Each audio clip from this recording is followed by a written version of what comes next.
Now, 45 minutes later, don't y'all like when people ask questions like how Yolanda did? They just keep on going forever, and you be trying to remember what they asked. you be like, hurry, stop so I can start talking. All right, but for real. Now, this is a great question. This is a great question, and the cold hard truth is, we never know. We have to use all of the things that Michael teaches, right, to help us identify what price is telling us. And since I didn't start recording before you start asking that question, the people who watching this replay, you ain't got the question. So I'm gonna repeat it. I'm gonna sum it up. We've been going in one direction because we're in a strong buy program, right? We're in a market maker buy model, right? This is the terminus of, well, actually the all-time high is the terminus of the entire market maker buy model, right? But this is our internal liquidity, because we said this was our liquidity pool and this was the relative equal highs where we was completing, you know, bigger and bigger market maker models. The question is, how do you determine when is price going to give us a healthy pullback, right? When is it going to give us a healthy pullback? Now, we never know. We never know when Phil is going to hit that button, right? That's the cold hard truth of the matter. Short answer, we never know. Now, long answer, right? The long answer is Michael gives us different tools that we can use. Right? You have like profiles, weekly profiles. You have order flow. You have market maker models. You have power of three. These are all the different things that Michael has given us to help us understand when to anticipate retracements, when to anticipate reversals, when to anticipate expansions, right? We use all these things to kind of help guide us. But Tim, you're still not saying anything. You're just giving me word vomit. Okay, follow me. All right, so now we can see that this week, right? Monday, Tuesday, Wednesday, Thursday, we've been going straight up, right? We have not engaged our target, right? We have not engaged the final Picasso's house, right? For this market maker model, we reached Picasso's house. For this market maker model, we reached Picasso's house, right? But for the overall market maker model here, we haven't reached Picasso's house, right? And we're just going in one direction. Whenever price on a weekly time frame has been moving in one direction, right? Primarily one direction, Michael taught us something that's called TGIF. So as we go into like Thursday afternoon throughout Friday, right?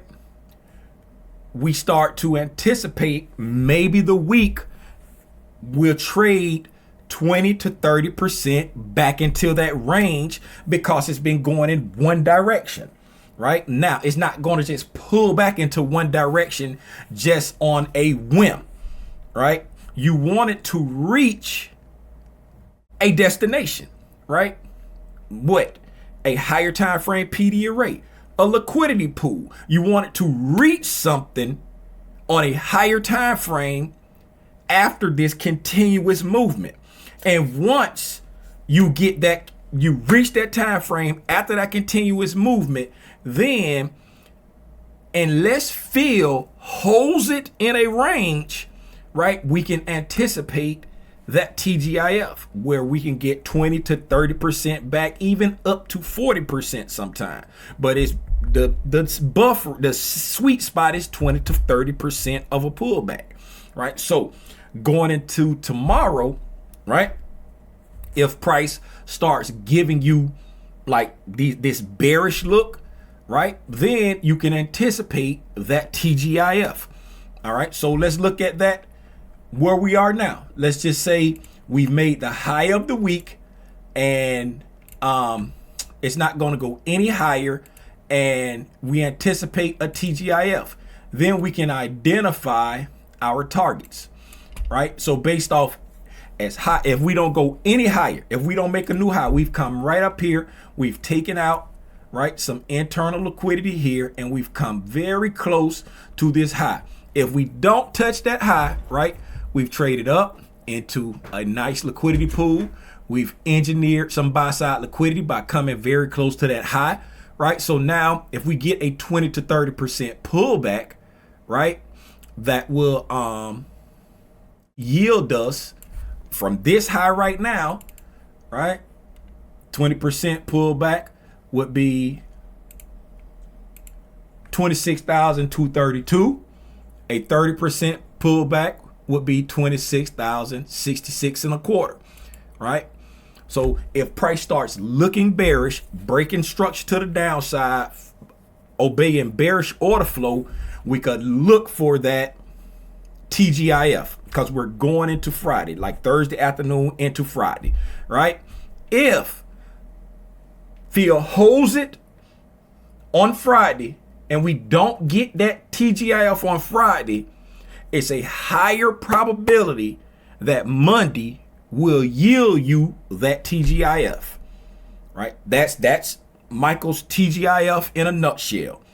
So one tool he's given us to anticipate some type of retracement in a move like this is TGIF, right? Don't try to force the TGIF, but this is when you look for TGIF when price has been overall one directional for the entire week, and then you get into Thursday afternoon into Friday, you're looking for that 20 to 30% retracement from the weekly high, right? Even if we come make a new high here, right, starting into Friday, right, you're looking for that 20 to 30% pullback. And if you don't get it on Friday, right, you will more than likely get it on Monday, right? For example, let's look at last week, right? This is Monday, Tuesday, Wednesday, Thursday, Friday, right? Monday, Tuesday, Wednesday, Thursday, Friday. Price is primarily moving in one direction all week, right? We came up here, we took out, right? We taking out all this buy side liquidity right there, right? And then on Friday, right, we just kind of kept going up. This is Friday right here. We just kind of kept going up. Then Monday, we had a huge gap down. Huge gap down. Now, let's look over here. Let's borrow this, right? Go to the low of the week, boop, to the high of the week, boop. Let him cook! I said let him cook! Oh my God. Y'all do me a favor, hit a like for the algorithm and subscribe to the channel if you ain't subscribed. It ain't no algorithm though.